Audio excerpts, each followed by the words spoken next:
أعمالنا من يهده الله فلا مضل له ومن يضلل فلا هادي له وأشهد أن لا إله إلا الله وحده لا شريك له وأشهد أن محمد عبد الله ورسوله صلى الله عليه وسلم.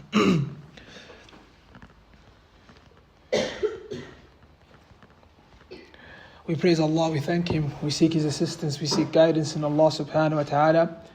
And He whom Allah subhanahu wa ta'ala guides is entirely no one's guidance for him except by the will and permission of Allah subhanahu wa ta'ala. And He whom Allah subhanahu wa ta'ala misguides, there is no guidance except by the will and permission of Allah subhanahu wa ta'ala. We bear witness and testify that there is no deity that is entitled to be worshipped except Allah alone without any partners. And we bear witness that Muhammad ibn Abdullah ibn Abdul Muttalib al-Hashimi al-Qurashi is the final messenger and servant of Allah subhanahu wa ta'ala.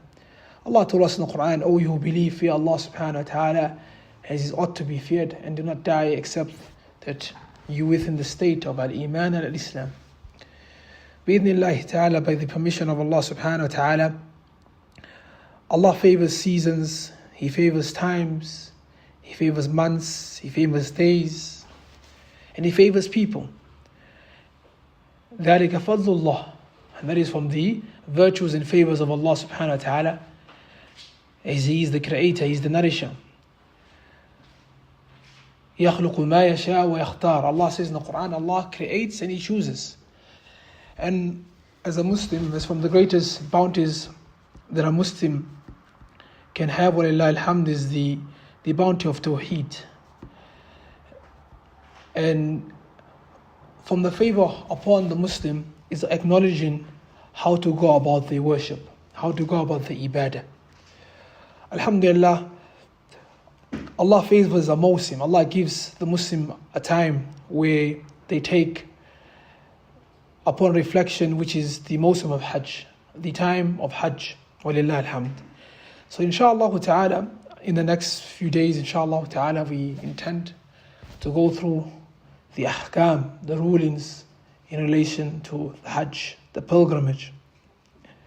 And bi-idhnillahi ta'ala, and there's many books that a person can cover, or many ways a person can cover the rules and regulations when it comes to the Hajj.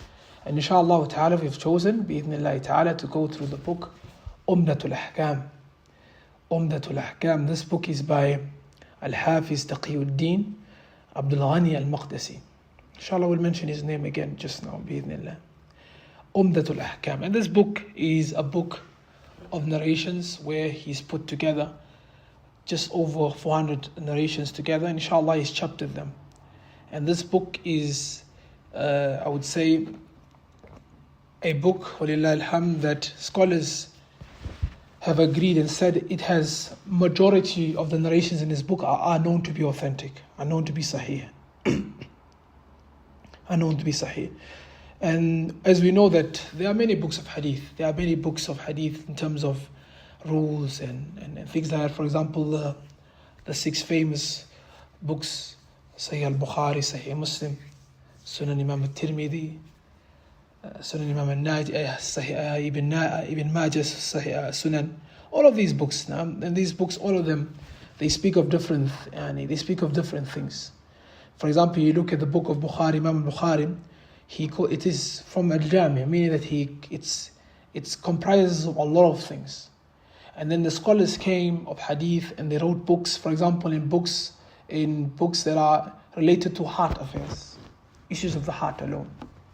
Then you get scholars that came and they wrote books into issues of taqwa only, the fear of Allah subhanahu wa ta'ala, things like that. But in this book here, what is known here of Umdatul Ahkam, it is a book in relation to the rules, the fiqh rulings of al-Islam. Similarly, like how you find in the book Bulugh al-Maram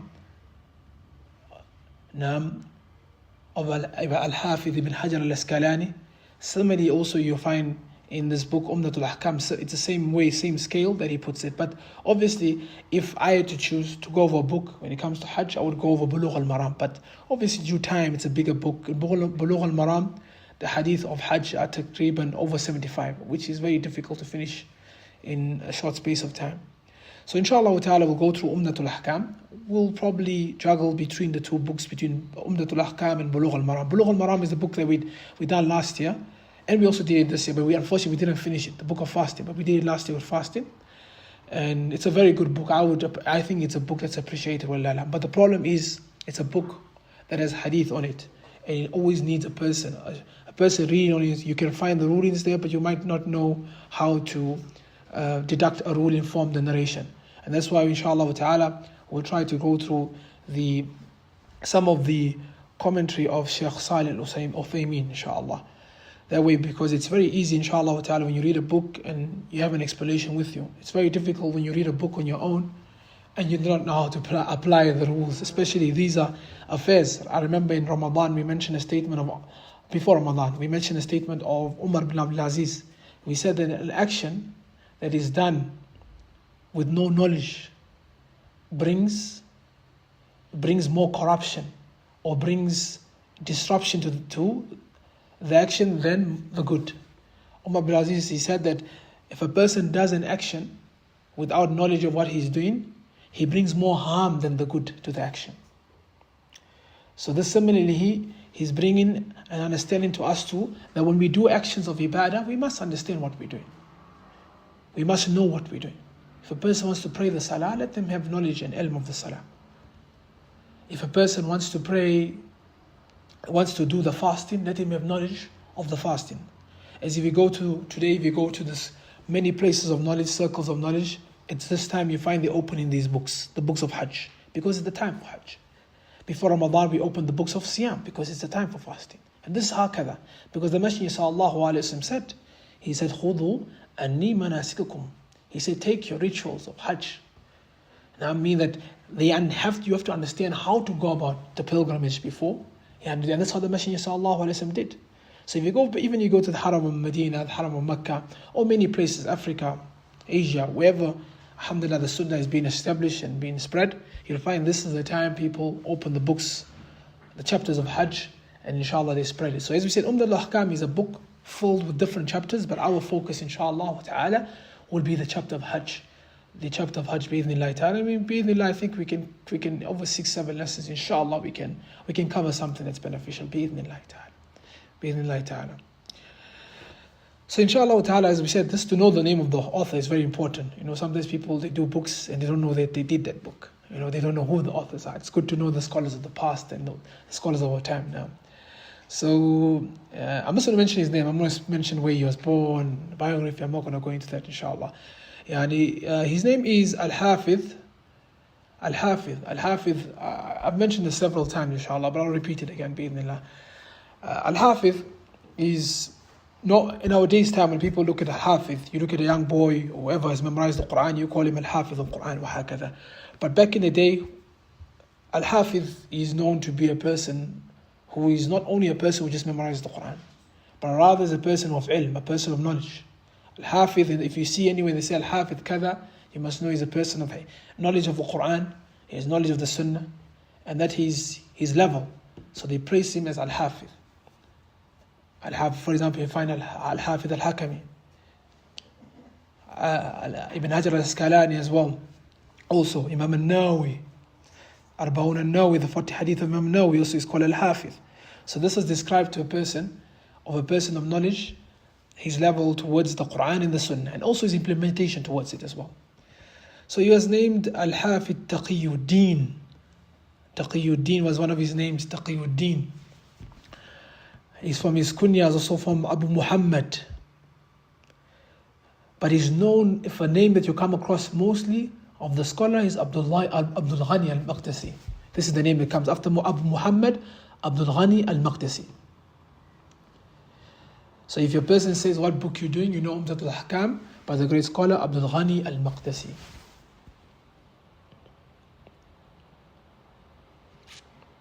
I think that it's more lengthier, but inshallah I'll stop there. We'll stop at Al-Hafidh, Taqiyuddin, Abu Muhammad, Abdul Ghani, Ibn al-Wahid. I'll stop there, inshallah. Al-Maqdisi. Now, he passed away in the year 600 after Hijrah. sit to me after each other. The reason why I don't like to mention sometimes I do, but I don't like to mention the date of birth, because a lot of people sometimes they bring this argument. A lot of the people of innovation bring the argument by saying, why do people protect or acknowledge when the dates of the people are born? That's why birthdays are significant, and etc. So we leave that out. The reason why scholars preserve the dates of when a person passes away is to see the dates, obviously to know how hadith is taken and when hadith is shared, which time they live in, hakada. So he passed away, will suffice with the year he passed away, which was 600 now. So you know which era he's from now. طيب. على كل هذا inshallah will suffice in terms of the author. May Allah have mercy on his soul. As we said, we will be juggling between the two books, which is Bulugh al-Maram, Umdat al-Ahkam, but our prime book is Umdat al-Ahkam, bi'idhnillahi ta'ala. على كل حال inshallah, we're going to the issue of Hajj, the chapter of Hajj.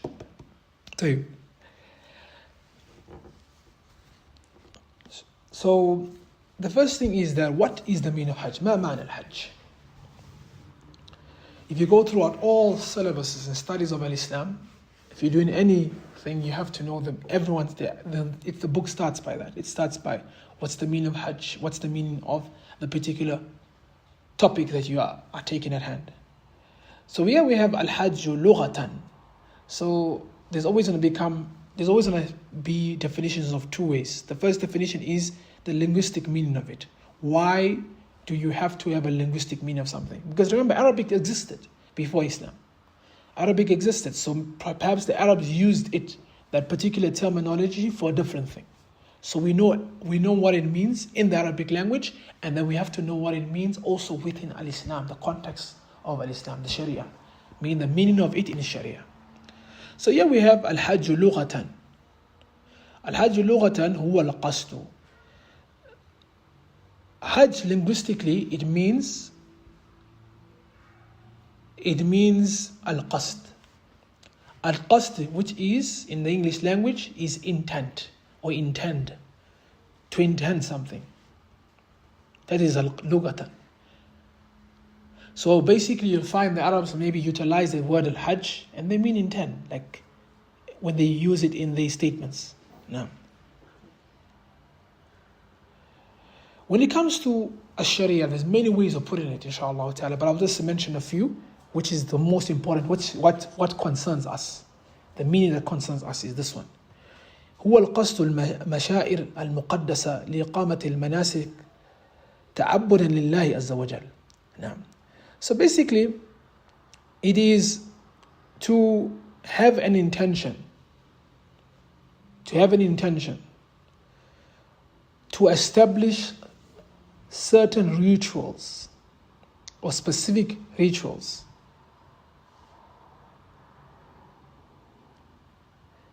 that will bring a person close towards Allah subhanahu wa ta'ala.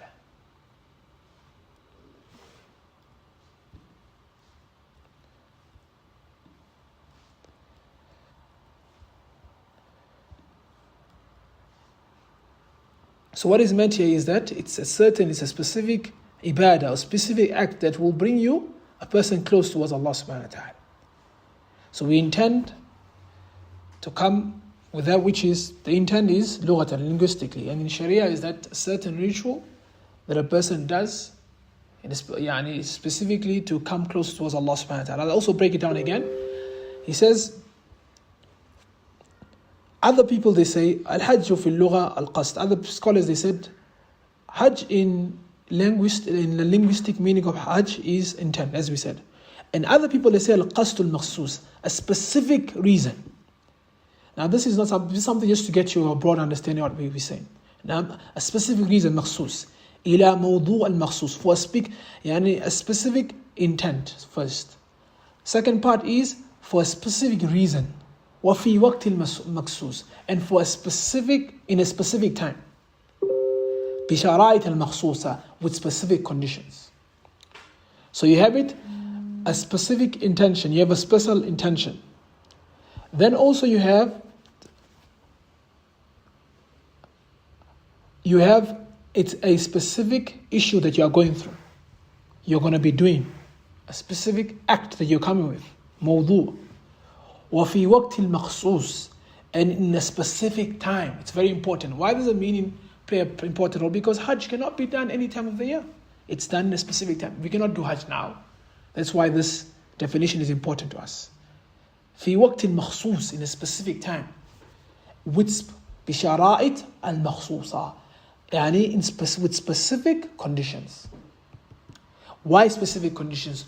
Let's look at the last 2 points. If you look at the point مخصوصة, you're looking at a specific time and a specific conditions. Why is that so? Because specific time is that you cannot do Hajj any time of the year. There's a specific time for it. And also, conditions that are specific mean those conditions have to be befitting and needs to be under, or needs to agree with the Quran and the Sunnah of the Messenger sallallahu alaihi wasallam. Mean that you cannot come with this action how you wish. Because someone will be like, it's Hajj, it's pilgrimage, so let me open, I can do what I want to do. As long as I'm worshipping Allah subhanahu wa ta'ala. But remember, there are guidelines and there are conditions that we have to follow, which the Quran and the Sunnah places for us. طيب. So that basically will give you an understanding of Hajj, what is under, and it will help you as we go with the Hadith, the narrations that come in the book. Now, so a specific intent for a specific time. The intent, what do you mean? You worship in Allah subhanahu wa ta'ala. A person intends to worship Allah. Other people will say, a person intends to worship Allah and go to the house, mean the secret place, Makkah. And inshallah we'll explain that further inshallah as we go with the book. So your intent of you going is to worship Allah in that place, sacred place now. And remember now, if you look at all the books of Hajj, now you always find it's connected to Umrah. So we also have to take the definition of Umrah. It works together, hand in hand. Now, so Umrah as well, Al-Umrah lughatan, the linguistic meaning of Umrah is az-ziyarah. It's to visit. The linguistic meaning of Hajj was to intend. And the linguistic meaning of Umrah is to visit, az-ziyarah.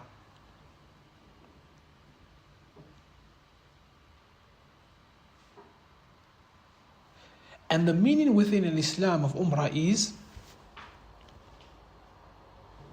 basically the definition of how Umrah is done.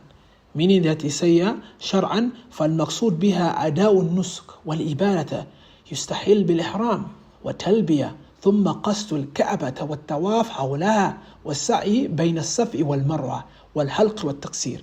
So basically is now they give us the definition of Umrah. Umrah is a person, he's intending to come with the worship of Allah.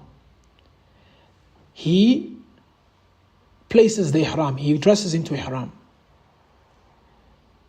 He makes the talbiyah, remembers Allah, labbaik Allahumma labbaik. Then he goes to the Kaaba. And then he makes tawaf around it, hawlaha. And then he does the sa'i, بين الصفا والمروة. He does sa'i, بين الصفا والمروة, which we'll explain inshallah ta'ala. والحلق, then the person trims the hair or makes taqsir, or cuts it fully, shaves fully for the man. We'll explain that inshallah ta'ala. So that is the definition of Umrah. I'll repeat it again. In its linguistic meaning is to visit. And then its Islamic meaning, which is what concerns us, is the intention of coming with worship, which begins by putting on the ihram, taking the talbiyah, meaning labbaik Allahumma labbaik,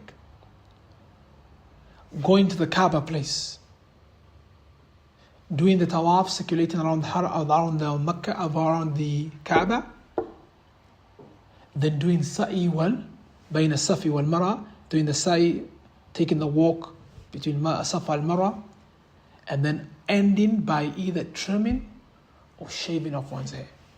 That is what is al-umrah. That is what umrah is.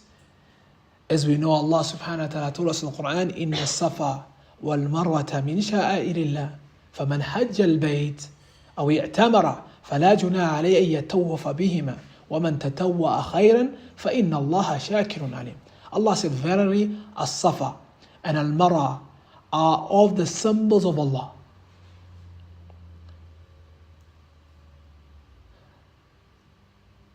So meaning that it is part of the Umrah. It's part of the Hajj. So then Allah says, فَلَا جُنَاحَ عَلَيْهِ. There's no blame on the person who performs the Hajj or Umrah of the house to and does the Safa al-Marwa.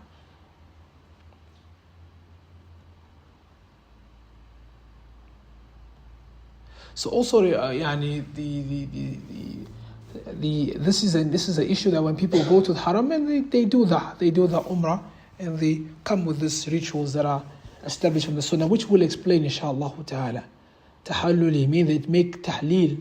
They remember Allah subhanahu wa ta'ala. Now, so what is the ruling of Hajj now, inshallah? We go into the next point, which is after the definition. What is the ruling of Hajj, inshallah? So remember, when it comes to Islam, rulings are either one of five. Rulings are either one of five. Number one, it's wajib, which is obligatory. Number two, it's either haram, which is prohibited. Number three, it's either makruh, which is disliked. Number four, it's either mustahab, which is recommended or highly recommended. And number five, it's either mubah, which is just permissible. So your rulings of Islam are one of five. It's either haram, wajib, makruh, mustahab, and mubah. And there's times where these rulings differ. There's sometimes where it becomes wajib, there's sometimes where it can become mubah, depending on the situation. There's a principle in the study of fiqh where they said the issues of fiqh return back to one's condition. Sometimes you find that a person, it becomes wajib for him to do something. Sometimes it's haram for him to do the same thing, depending on that condition they're in. Now, but inshallah, that is just a side benefit now.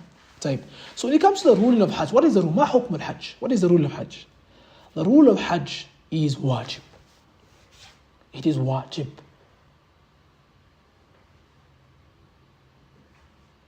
It is wajib, meaning it is compulsory, it's obligatory for everyone. And this is the ruling throughout the Quran and the Sunnah and the consensus of the scholars. Ijma. لماذا? Why? هو أحد الأركان الخمسة. It is from one of the 5 pillars of Al-Islam.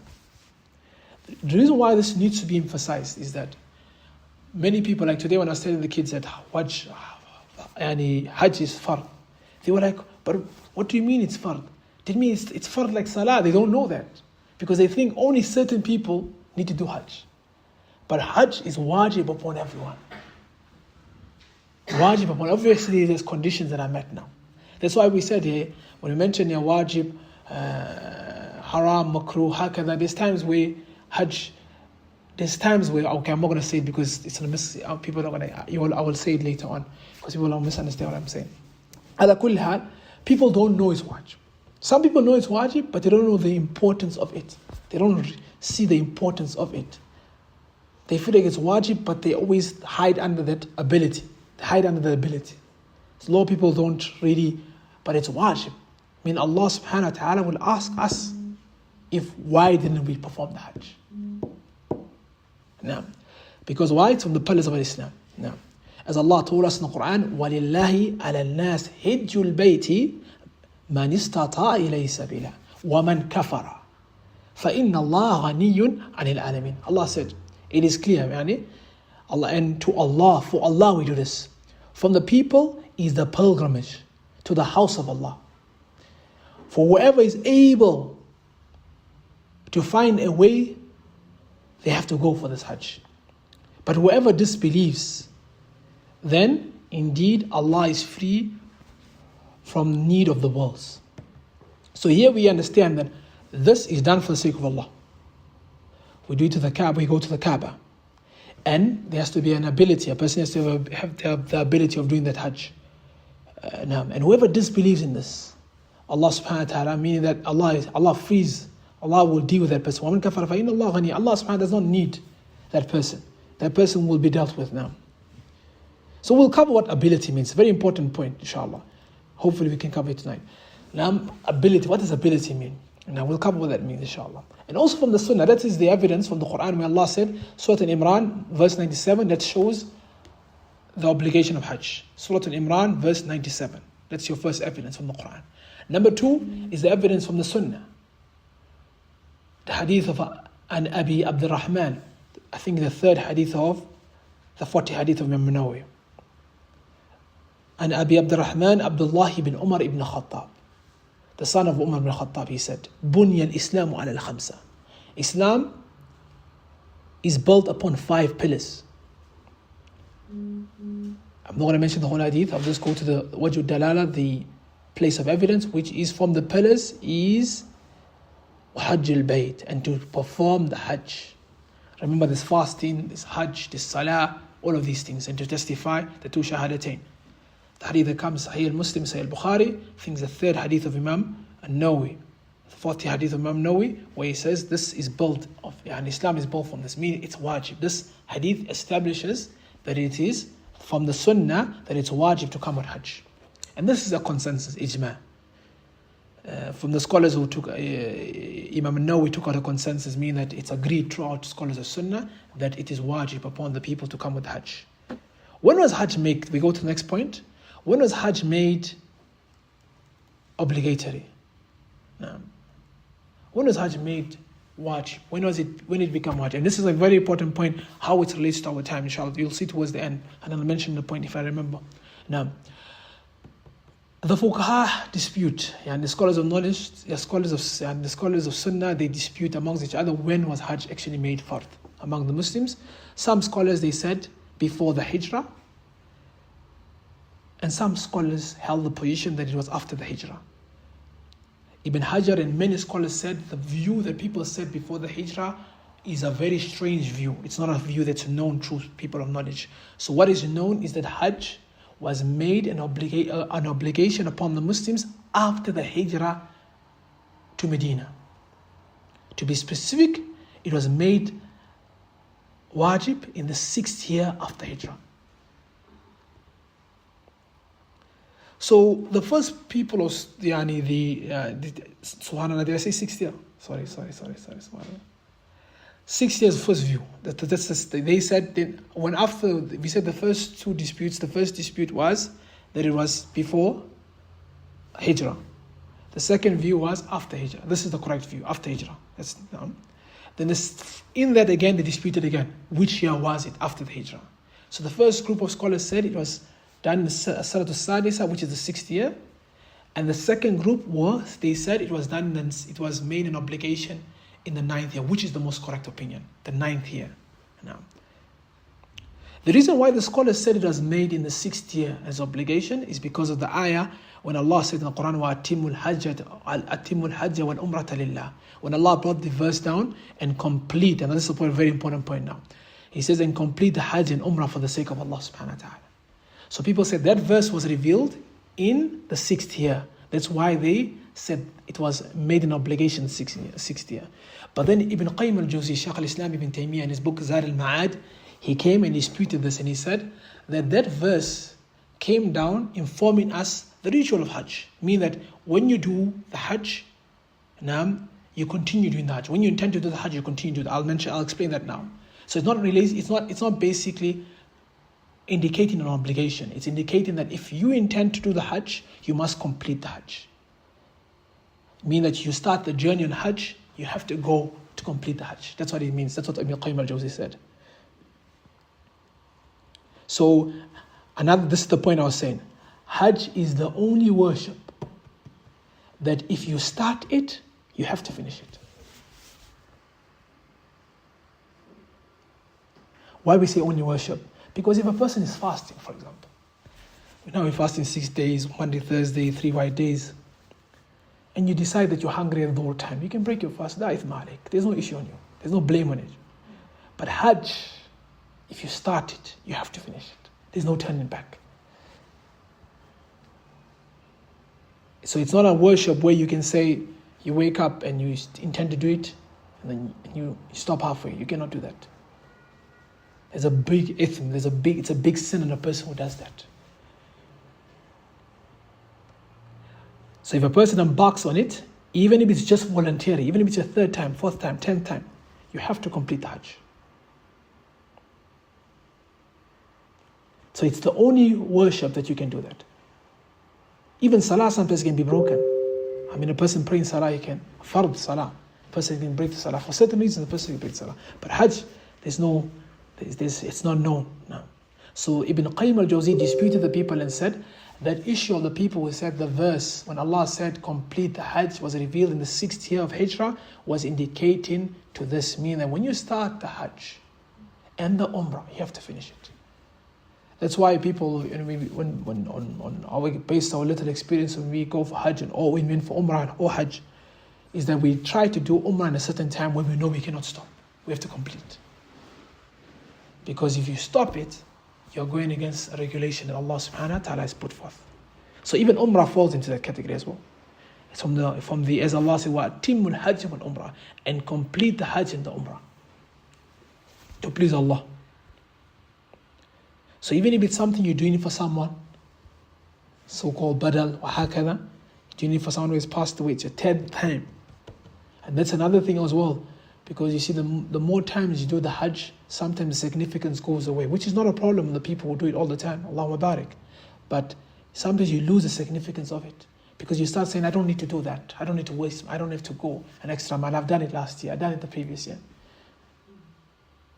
So there's a law of hikmah behind the wajib of Hajj, at least done once. There's a lot of wisdom behind it now. So now let's go to the issue now, the issue of, it comes back to the issue of ability. We're still in the same issue here. Because now we're at the point where we said Hajj was made an obligation on the 9th year. So question comes, the Messenger sallallahu alayhi wa sallam, how many times did he do Hajj? Once. Which year was it? The 10th year. If Hajj became an obligation in the 9th year, why didn't the Messenger sallallahu alayhi wa sallam do Hajj? That's the question everyone needs to ask. It's a good question. So, because the reason why I'm saying this, many people use this as an evidence that you can defer Hajj for many reasons. They say because the Messenger deferred his Hajj, meaning that he postponed his Hajj for a year. See, this from the Sunnah, the Messenger did that. It's there in the Sunnah. Because the Messenger didn't perform Hajj in the 9th year. Let's say we are on the position of the scholars, the overwhelming majority who says Hajj was made an obligation in the 6th year. The Messenger didn't do Hajj from the 6th year. Let's say we also in the second position of people who said the Messenger Hajj was made an obligation in the 9th year. So the Messenger didn't perform Hajj in the 9th year. If you do your seerah, inshallah you get you look at the years, inshallah. I hope I'm not mistaken with the numbers. Ala kulli hal, so a lot of people, some people, there are some people, they take this as an evidence. They say that the Messenger deferred Hajj.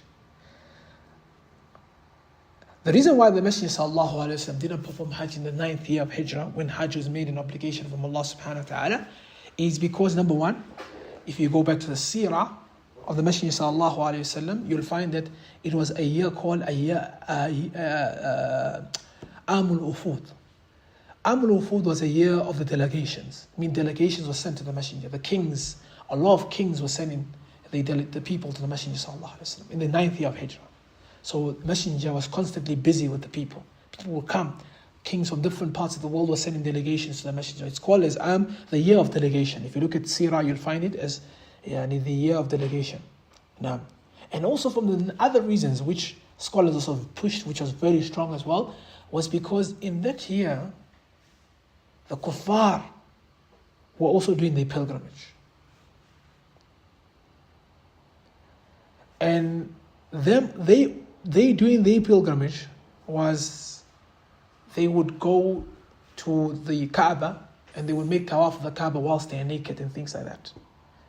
And the Messenger sallallahu alaihi wasallam didn't want to be a part of that. These are the two main points. The Messenger that's the reason that comes in the Sunnah. The first reason we said that it was delegations were being sent. The Messenger sallallahu alaihi wasallam was dealing with a lot of people that were coming. And the second reason was that it was the year where the kuffar were doing the Hajj, and their Hajj was, their ritual was, they would form their rituals was to perform Hajj whilst they are naked perform the tawaf around the Kaaba, because they believed that they sinned with their clothes. So the Messenger sallallahu alaihi wasallam didn't want to be a part of that. So the Messenger sallallahu alaihi wasallam performed Hajj, which was Hajj al-Wada, once, and it was the 10th year of the Hijrah. So no one, the scholars they say, Ibn Qayyim, Abdul Ghani al-Maqdisi, Imam al-Nawawi, Shaykh Salih al-Uthaymeen, scholars of today, scholars of the past, all of them said that no one should use this as an evidence to defer their Hajj. As soon as the ability comes to them, now brings us back to the rules we were saying earlier on. As soon as the ability comes to me, I have to come with the Hajj.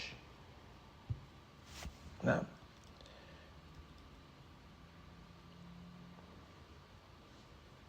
so this is no indication that a person can delay the Hajj. No. So we'll speak of the ability, inshallah ta'ala. No. We'll speak of the ability of no. So let's go to some of the rules, inshallah ta'ala, here before. He said, what is the ruling if someone, he performs the Hajj? No, it's before that, sorry. Now, when we look at some of the rulings that goes back to the issue of Hajj, is that what happens if a person doesn't perform the Hajj out of laziness? Because we're in the issue of ability a bit here. So a person, he believes Hajj is good. He believes that Hajj is something that people need to do, to come with. He believes. He has certainty over it. And I know people will do this. I know people, mashallah, tabarakallah, Allah's favor them. And they probably help people to go for Hajj, but they don't go for Hajj themselves. Maybe they look at the situation and they say, I can't take that, man. I can't take that heat. I can't take the difficulty of Hajj. It's so difficult. The food, the conditions are tough. I'm not built for that. So I rather would give people money or pay for they travel, and they will travel, inshallah. They don't necessarily have to perform Hajj for me, but inshallah, I get the nasib. I share the reward when they do that. Now, what about that person? And also, what about the person who doesn't do the Hajj and he doesn't believe in doing the Hajj? So there's two different people we mentioned. The first person, he doesn't do the Hajj because of laziness. The second one, he doesn't believe. He doesn't do it. He doesn't want to do it. No. So some scholars, they say, look, a person of this like, is from the people who have disbelieved. A person of this like is from the people who have disbelieved. Because Allah told us in the Quran, فِيهِ آيَاتٌ بَيِّنَاتٌ مَقَامُ إِبْرَاهِيمَ وَمَنْ دَخَلَهُ كَانَ آمِنًا وَلِلَّهِ عَلَى النَّاسِ حِجُّ الْبَيْتِ مَنِ اسْتَطَاعَ إِلَيْهِ سَبِيلًا. Now, وَمَنْ كَفَرَ فَإِنَّ اللَّهَ غَنِيٌّ عَنِ الْعَالَمِينَ. Allah says it is, Allah says Surah Al-Imran, verse 97 again. Allah said it is clear, the signs. He speaks about the Maqam Ibrahim, and whoever enters this place shall be safe. مَنْ دَخَلَهُ كَانَ آمِنًا. Whoever enters the secret place is safe. And due to Allah, from the people, we do this sincerely for Allah subhanahu wa ta'ala. People come and they do the pilgrimage. وَلِلَّهِ عَلَى النَّاسِ حِجُّ الْبَيْتِ. The only reason you are there for the sake of Allah subhanahu wa ta'ala. Then Allah brings a shart. He says, it brings a shart, meaning He brings a condition. He says, مَنِ اسْتَطَاعَ إِلَيْهِ سَبِيلًا. For the one who has the ability to come with it. وَمَنْ كَفَرَ. The one who disbelieves in this. فَإِنَّ اللَّهَ غَنِيٌّ عَنِ الْعَالَمِينَ. Allah is wealthy. He's not in need of that person. So we said this person who does not do the Hajj out of laziness, Allah subhanahu wa ta'ala, this person falls into the category of the people who have disbelieved. Similarly like the Salah. Because why? Hajj is wajib. And then so some of the group of scholars say, even if the person is lazy, he also falls into the issue of disbelief. But scholars say that is not really true. That is just a person who's sinning. He's sinning when he does it, and we ask Allah to rectify his affairs, and he be from the people who comes with Hajj. Because the scholars, they said, when Allah said, وَمَنْ كَفَرَ, the one who disbelieves, whoever disbelieves in this issue, what is meant here, kafara, means man jahad. A person disputes the Hajj. He feels that it's not wajib to come with the Hajj. That's what is meant here. So whoever feels that it's not wajib to come with the Hajj, that person has disbelieved. And also we look at another case when a person performs the Hajj, for example, with haram money. For example, riba. A person borrows money from the bank. A person steals people's money, things like that. Is the Hajj sound? According to a large majority of scholars, it is sound. The Hajj is correct. I hope people don't take me wrong here. Pay attention, inshallah. The way for the biscuit me now. So people can can do the Hajj in that regard. I'm not saying can, but I'm saying it is, this Hajj will be sound. The person will just have a sin on him for doing that. The person will just have a sin. And if the person stole people's money, scholars' advice from the scholars, Imam an-Nawawi says, give the people their money back and then perform Hajj again, whenever you can. It's similarly like the person who prays the Salah with clothes that he stole. The Salah is still sound. You don't take it away from him. That is what is known now. That is what is known. That is what is known now. That is what is known when it comes to Hajj now. So inshallah we'll end here with the last few points here, inshallah, which is the issue of the conditions of Hajj. Inshallah, that's quick few conditions of Hajj that I want to mention, bi'idhnillahi ta'ala, is that when it comes to Hajj, now there are prerequisites of Hajj. There are conditions of Hajj before you go and do the act itself. Now, and there are prerequisites or there are conditions which makes it obligatory for a person to come with the Hajj. Meaning that when it falls on this, like for example the Salah time. The Salah comes, Salah you cannot pray Fajr at any time of the day. There's a specific time when it falls on you, it becomes wajib upon you to come with the Salah. Even fasting. For fasting, specific time. We cannot be fasting. Okay, we can obviously be repaying the fast, but we cannot say we're going to have a different month of Ramadan, hakada. Now, so obviously from the conditions of Hajj, a person needs to be a Muslim, Islam. Some scholars, they say a person needs to be free. Now, also a person needs to have the intellect, he needs to have tamiz. So this is a disputation among scholars. What happens if a child, for example, puberty is one of the, what it is mentioned here. From the conditions of Hajj, the person needs to come with puberty. So what happens if a child performs Hajj? Does a person get rewarded for that? Now a child does get rewarded for performing the Hajj. In the Sahih of Imam Muslim, this hadith of Abdullah ibn Abbas, where he met the Messenger sallallahu alaihi wasallam, met a group of people from Rakban ibn Rahaway. And he said, Man al-qawm? He said, who are these people? And there's a lady that picked up a child and she said, a Hajj, is this Hajj accepted for this child? Like she picked up a child from a group of people. And the Messenger sallallahu alaihi wasallam said, yes, there is Hajj for this one. You and the child will get the reward for the Hajj. And then also it's advised when the child is older, he should do the Hajj again. Now, and also there's narrations from scholars of Salaf of Ummah, like the likes of Ibn Yazid, and then they said they performed the Hajj with their father when the Messenger sallallahu alaihi wasallam was alive. Another thing also here is ability. From the conditions of Hajj is ability. You have to have the ability, which is two things we mentioned in Arba'un an-Nawawi. We said the ability here is the wealth and the strength. The wealth and the strength. If you look at also from the things that a person needs to come with is wealth and strength. Meaning that a person needs to have the strength, inshallah, and a person needs to have the wealth for it.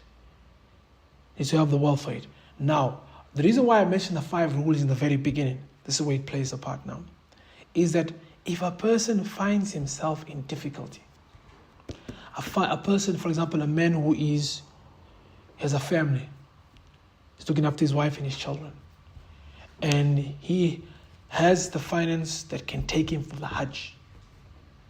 But now when he goes for the Hajj, he won't have finance to look after his family. What does he do? What is advised there? Hajj is not obligated on him at that point. Meaning that he has to look after his family. To an extent, if he goes into extreme measures when he puts his family into poverty, Hajj will fall haram for him. So that's how we said, the fiqh rulings, sometimes they return back to one's condition. Sometimes you'll find a teacher will answer your question based on your situation. Not based on his whims and desires, but based on the condition you're in. So if a person says, if I go for Hajj, it's going to create problems for me. Things like that. In terms of, I'm talking about real life problems. I'm talking about not problems of talking about real situations where it's clear that this will put you back. It's best that you don't. So I would say in that regard, I wouldn't say haram. It's a very, very, very ugly statement to say, ugly word to use. But I would say it is highly recommended that you don't go for the Hajj.